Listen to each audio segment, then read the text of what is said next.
ইন্দাসের রাস্তায় খেলা হবে গানে উদ্দাম নাচ লক্ষ্মীদের, তীব্র কটাক্ষ বিজেপির। লক্ষ্মীর ভান্ডার প্রকল্পকে সামনে রেখে বিষ্ণুপুর লোকসভা কেন্দ্রে তৃণমূল কংগ্রেস প্রার্থী সুজাতা মণ্ডলের সমর্থনে ইন্দাস ব্লক তৃণমূল কংগ্রেসের উদ্যোগে করিসুন্ডা অঞ্চলে তৃণমূল কংগ্রেসের তরফ থেকে একটি প্রচার কর্মসূচির আয়োজন করা হয়।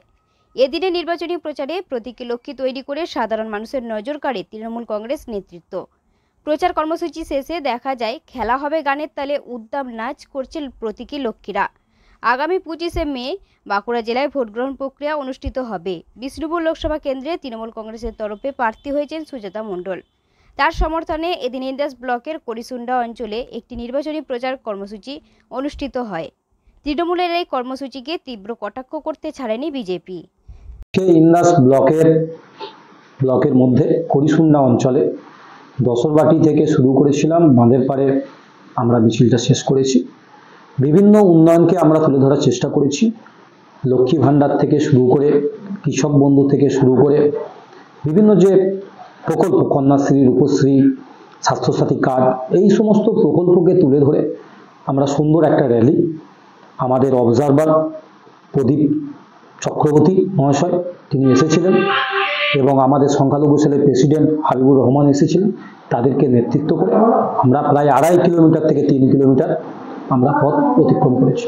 আমরা দেখলাম আজকে কিন্তু সকাল থেকে কিন্তু সৌমিত্র খা ইন্দাসের শাসপুর এলাকায় কিন্তু তিনি প্রচার সেরেছেন এবং বারবারই তিনি দাবি করছেন বিপুল পরিমাণে ভোটে তিনি কিন্তু এখান থেকে জয়লাভ করবেন। সে দাবি করতে পারে, সে আশা করতেই পারে।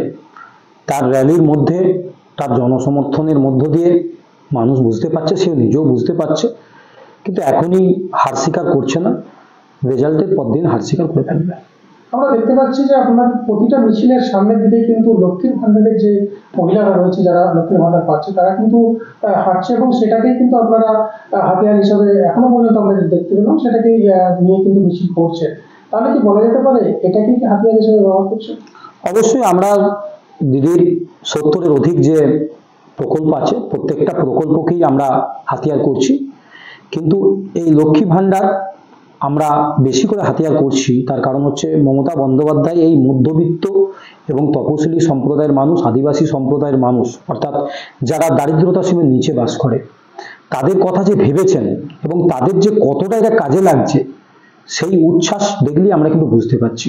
তাই আমাদের প্রত্যেকটা মিটিং মিছিলে আমরা এই লক্ষ্মী ভান্ডারকে তুলে ধরার চেষ্টা করছি। কারণ এরকম একটি প্রকল্প আমাদের আগের কংগ্রেস সরকার বা সিপিএমের সরকার বা পশ্চিমবাংলা তথা গোটা ভারতবর্ষের কোনো রাজ্যে এরকম একটি জনমুখী প্রকল্প আজ পর্যন্ত কেউ আনেনি, একমাত্র দিদিমণি এনেছে। তার জন্য আমরা এই প্রকল্পকে আমরা তো আগেই বলেছি যে একা খালি সন্দেশখালীতে শেখ শাহজাহান নয়, সব দিকে জায়গায় জায়গায় শেখ শাহজাহান আছে। আপনি যে ইন্দাসে দেখছেন সেটি আরেকটি শেখ শাহজাহান। তিনি এই মহিলাদেরকে ভয় দেখিয়ে এইসব কাজ করাচ্ছেন। ভোট আসুক, এই মহিলারা ভোট তো দেবেনই না। ওই যে ইন্দাসের যে শেখ শাহজাহান, তাকে দেখবেন ওই এলাকা ছাড়া করবে কিছুদিনের মধ্যে। আগামী দিন আপনি দেখতে পাবেন যে গণতন্ত্রের জয় কিভাবে হয়। প্রচুর সংখ্যক মহিলারা এই মিছিলে যোগদান করেছিলেন। সন্দেশখালীতেও তো প্রচুর সংখ্যক মহিলা পিঠে বানাতে গিয়েছিলেন, তারপরে তারাই আবার প্রচুর সংখ্যক মহিলা ঝাড়ু হাতে শাহজাহানকে ঘর ছাড়া করেছিলেন। আপনি দেখতে থাকুন যে কি অবস্থা হয়। এরা মানুষকে ভোট দিতে দেয় না, পঞ্চায়েতে ভোট হতে দেয়নি এই শাহজাহানরা। এরা 500 টাকা 1000 টাকার বিনিময়ে মানুষ মেয়েদের নিয়ে এসে নাচানাচি করায়, তাদের মান সম্ভ্রম রাখতে জানে না। এদের অবস্থা আপনি আগামী দিনে দেখবেন যে কি হয়। এই বিপুল সংখ্যক মহিলা ভোট প্রচারের জন্য রাস্তায় হাঁটলেন, এই বিষয়টা কিভাবে দেখছেন? এরা ঠিক ভোট প্রচারের জন্য রাস্তায় হেঁটেছে এরকম ব্যাপারটা নয়। ব্যাপারটা এনারা ভয়ে এসছেন। এরা সবই গোষ্ঠীর মহিলা। আজকে তৃণমূল কংগ্রেসের অধিকাংশ নেতা নেত্রী দেখবেন লোকজন নেই, কিন্তু এই গোষ্ঠীর মহিলাদের নিয়ে এনারা চারদিকে তাদেরকে ভয় দেখিয়ে নিয়ে এসে, কারণ তারা সব টার্গেট। সবচেয়ে সন্দেশখালীতেও একই ঘটনা ঘটেছে, তো তারা সব টার্গেট, তাদেরকে ভয় দেখিয়ে নিয়ে এসে এই ভিড় বাড়াচ্ছে। এরা কেউ ভোট দেবে না। এরা আগামী দিনে সাধারণ দেখবেন ভোটের চটের আড়ালে এরা কোথায় বোতাম টেপে, এবং ভারতীয় জনতা পার্টি জিতছে নিশ্চিত। আপনার নাম পরিচয়? আমার নাম দেবপ্রিয় বিশ্বাস, আমি ভারতীয় জনতা পার্টির সাংগঠনিক জেলার মুখপাত্র।